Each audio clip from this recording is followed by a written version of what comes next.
안녕하십니까? 데살로니가 후서 첫 번째 시간입니다. 성도는 은혜와 평강을 누리는 존재입니다. 성도는 은혜와 평강을 누리는 존재입니다. 라는 제목으로 하나님 말씀 증거하도록 하겠습니다. 본문의 말씀 데살로니가 후서 1장 1절부터 있는 말씀 함께 읽습니다. 바울과 실로아누와 디모데는 하나님 우리 아버지와 주 예수 그리스도 안에 있는 데살로니가인의 교회에 편지하노니 하나님 아버지와 주 예수 그리스도로부터 은혜와 평강이 너희에게 있을지어다. 데살로니가 교회는 재림을 기다리는 교회입니다. 그러나 그 가운데서도 거짓 교사들이 있었고 그들의 잘못된 가르침으로 무의도식하며 재림을 기다리는 성도들이 생겨나고 있었습니다. 바울은 이러한 교회와 성도의 상황을 알고 계속해서 잘못된 믿음을 가진 성도들을 바른 길로 인도하기 위해 두 번째 편지를 보내고 있습니다. 특히 데살로니가 후서 1장에는 이 편지의 발신인을 바울과 실로아누와 디모데 세 사람으로 말하고 있습니다. 이것은 세 사람이 공동으로 편지를 쓴 것이 아니라 세 사람 모두 데살로니가 교회와 깊은 관계가 있었기 때문입니다. 첫 번째 실로아노는 성경에 신라라고 보통 표기되고 있습니다. 바울의 2차 전도 여행 당시 바나바를 대신해 바울을 수행하였습니다. 바울의 진실된 동역자로 빌립보 감옥에 바울과 함께 투옥된 적도 있었습니다. 바울을 도와 데살로니가 교회를 설립했으며 베레아와 고린도에서 복음을 전했던 사도입니다. 두 번째 디모데는 바울의 영적인 아들로 잘 알려져 있습니다. 바울의 가장 사랑하는 제자이며 복음 전도의 동력자입니다. 경건한 유대인 어머니 유니게에서 어려서부터 신앙 교육을 받았습니다. 바울의 2차 전도 여행 시 루스드라에서 바울과 실라와 합류하게 되었습니다. 데살로니가를 직접 방문하여 교회의 소식을 전했던 사도입니다. 바울과 실라와 디모데 3명의 사도는 디모데 교회에 큰 관심을 가지고 교회가 바로 서기를 간절히 바라며 데살로니가 후서를 보내고 있는 것입니다. 지금도 교회는 끊임없이 거짓 교사들과 사단의 공격을 받고 있습니다. 이러한 시기에 우리는 공격받는 성도와 교회를 위해 무엇을 기도하고 있어야 할지 오늘 말씀을 통해 함께 살펴보도록 하겠습니다. 첫 번째는 그리스도 안에 있기를 위해 기도하고 있어야 합니다. 1절입니다. 바울과 실로아누와 디모데는 하나님 우리 아버지와 주 예수 그리스도 안에 있는 데살로니가인의 교회에 편지하노니 데살로니가 교회는 주로 이방인들로 구성된 교회였습니다. 바울의 2차 전도 여행 시 데살로니가에서 그의 복음 전도를 받은 많은 경건한 헬라인들이 개종하여 세운 교회였습니다. 이처럼 데살로니가 교회는 이방인들에 의해 세워진 지방의 작은 교회입니다. 그럼에도 불구하고 바울은 이들이 하나님과 그리스도 예수 안에 있는 교회임을 분명히 하고 있습니다.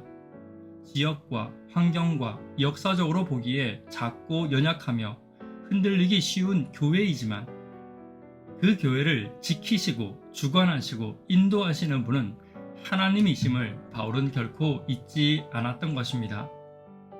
지금도 마찬가지입니다. 교회가 연약해 보일 수 있습니다. 그러나 그리스도 안에 있는 교회는 결코 연약할 수 없습니다. 성도도 마찬가지입니다. 성도 한 사람 한 사람은 연약한 죄인이지만 내가 그리스도 안에 있을 때 나는 연약할 수 없는 존재인 것입니다. 오늘 연약한 교회와 연약한 성도가 있다면 그리스도 안에 있기를 위해 먼저 성령을 구하고 기도하는 저와 여러분 되기를 간절히 바랍니다. 두 번째는 은혜가 있기를 기도해야 합니다. 2절입니다. 하나님 아버지와 주 예수 그리스도로부터 은혜와 평강이 너희에게 있을지어다. 본문에 나오는 은혜는 헬라식 인사법이고 평강은 유대식 인사법입니다. 어떤 사람은 이 두 가지 인사법을 바울이 사용한 것은 유대인과 헬라인이 하나님 안에서 하나 된 것을 강조하기 위해서라고 말합니다. 그러나 이것보다는 좀 더 깊은 의미를 가지는 것이 분명합니다. 여기서 은혜란 헬라어 카리스로 예수 그리스도의 희생으로 하나님께서 주시는 값없는 선물을 말합니다. 그리고 우리는 그 은혜에 참여함으로 값없이 주시는 무조건적인 은혜를 받아 누리는 존재가 되었습니다.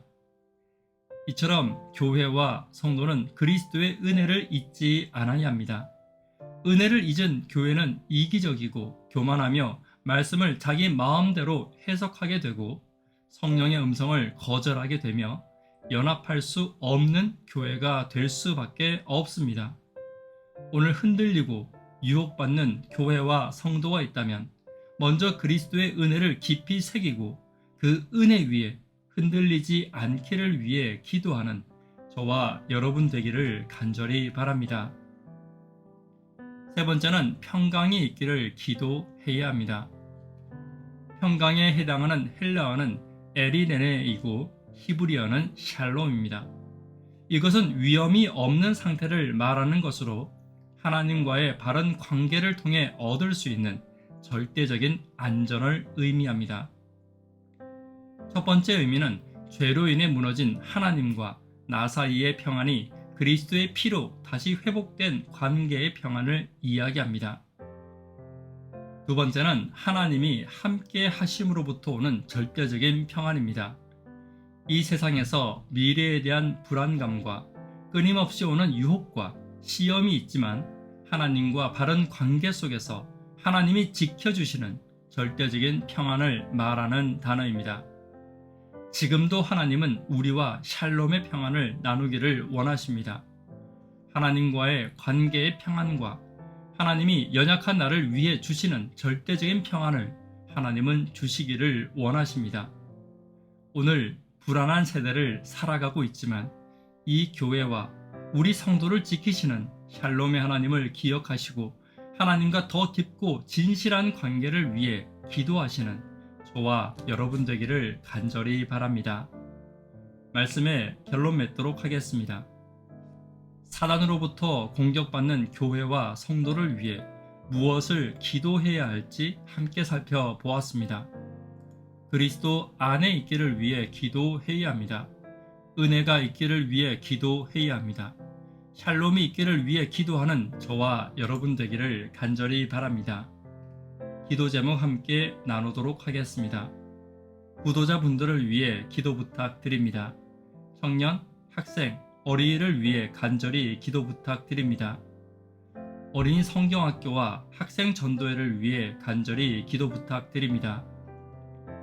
악한 마귀의 공격 가운데서 하나님이 주시는 절대적인 은혜와 평강을 누리는 내가 되기를 위해 기도 부탁드립니다. 이 시간 개인적으로 기도하도록 하겠습니다. 감사합니다.